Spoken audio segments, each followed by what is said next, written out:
Hi, hello, good morning mga lakwatsera. Nandito naman sila kwatsera gumagala pero hindi siya naglalakad. Hindi tayo maglalakad mga lakwatsera. Sumasakay tayo. Hindi. For today's video, magro-road trip tayo mga lakwatsera. Samahan ninyo akong mag-road trip Manila to Alabang. So, ayan mga lakwatsera, sumama naman ako sa mga bibigating tao, char lang. Hindi. Sumama lang ako sa kanila kasi alam na ninyo na galang-gala sila kwatsera. So, ayan, nakagala din si lakwatsera ang kabilaw nun. So, ayan mga lakwatsera, sasamahan ninyo ako sa ating pag-road trip. So, by the way, ang ganda ng panahon mga lakwatsera. Smooth ang dangan ng ating paglalakbay. Charot, paglalakbay. Oo nga, maganda ang ating ngayon, hindi medyo matraffic kasi umaga pa. Mga 7 or 8. Medyo ganyan. So umaga kaming kasi mahabang-habang biyahe namin. Tapos pagpunta ng Alabang, pupunta pa kami ng Tagaytay. I hope nga hindi uulan dun sa Tagaytay kasi sabi nila daw. So ayan na, samahan ninyo ako lang sa ating pag-road trip.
So, ayun, medyo mahaba-haba ang ating paglalakbay papuntang Alabang. So, yun yung sinabi ko noon, yung ano ng video ko, na instead na Tagaytay kami, napaano ako, Napacubao and Green Hills. So, ngayon naman, natupad ang ating kasi sila ang naka-assign kasi may kapit tayong kapit na kapit isa sa mga sa company na sa mga malalaking mall, yun na yun.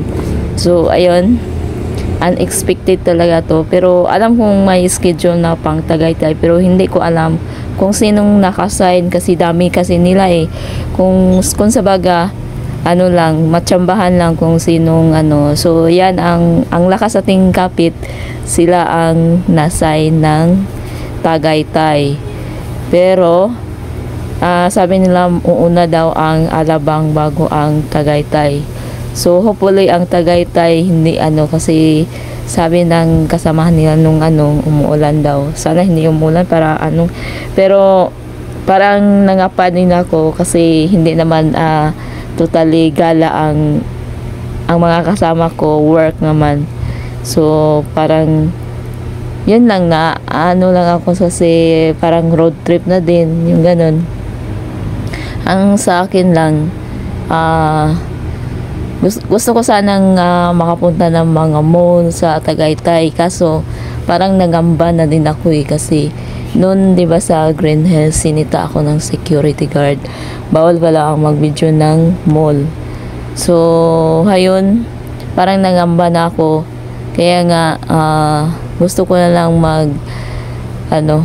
magbibideo ng labas lang, and then yan, ito nagro-road trip.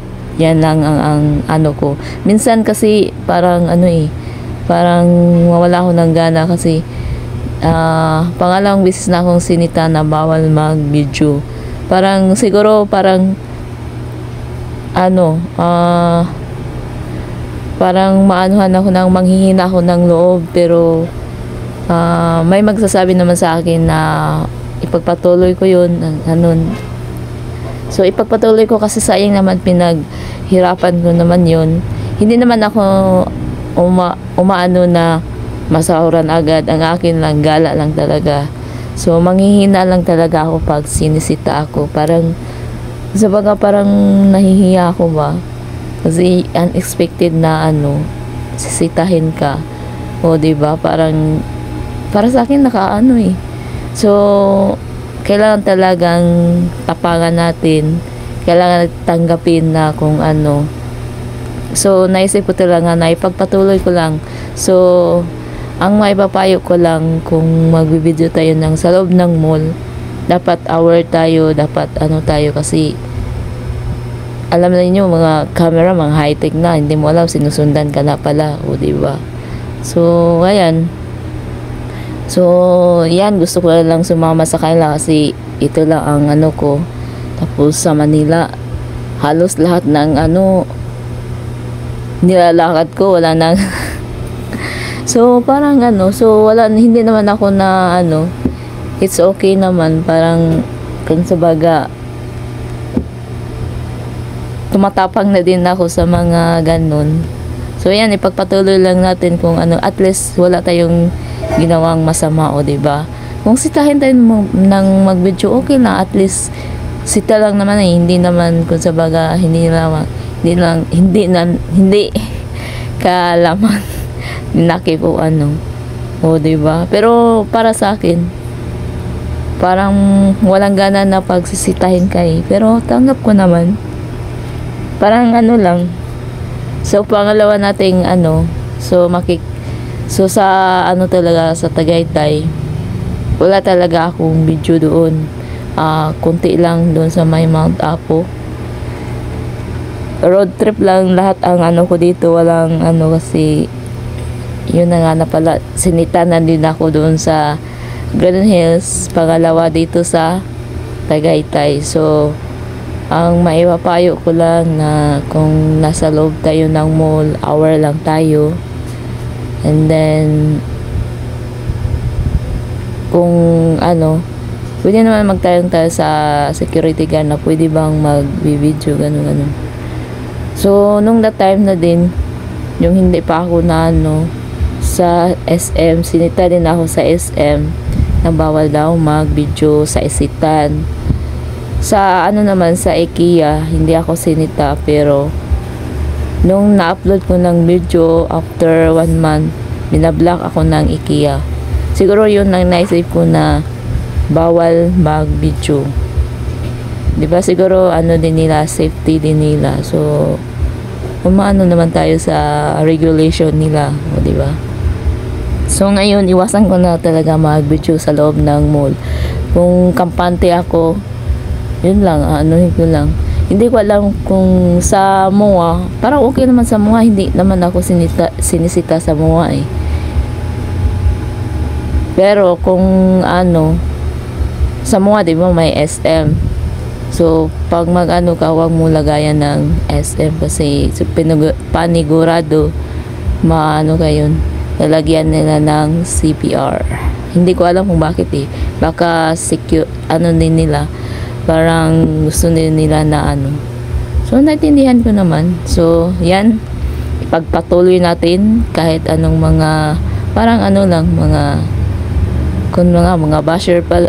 Iisa lang ay yan ang part ng ating mga vlogger. May mga basher, may mga taong panghihinaan tayo. Kung sa baga, sinusubok lang tayo. Charot, sinusubok. So, as of now, walang ka-traffic. Smooth ang ating dagan ng ating sakyanan. Charot. Kasing umaga. Siguro yung pagbalik, medyo matraffic. So, as of now, maganda ang ating tapos maganda ang weather ng panahon. Medyo hindi mainit at saka medyo makulimlim. Wala namang kung sa baga, walang dagom. So, ayan ang mga lakotsera. Ipagpatuloy natin ang ating naumpisahan. Rain or shine. Wow, rain or shine. At least, hindi tayo, wala tayong inapakan na tao. Wala tayong So, yan, pagpatuloy lang natin. Kahit anong hirap, kahit daming mga basher, kahit daming mga taong gusto kang ipaano. So, hayan mga lakotsera. Sumisigla naman ako. Pero, for this time, hanggang dito na lang kasi medyo haba-haba pang ating Fagro road trip. Maraming salamat. To be continue na lang ha. So, ayan na mga lakotsera. Once again, maraming salamat.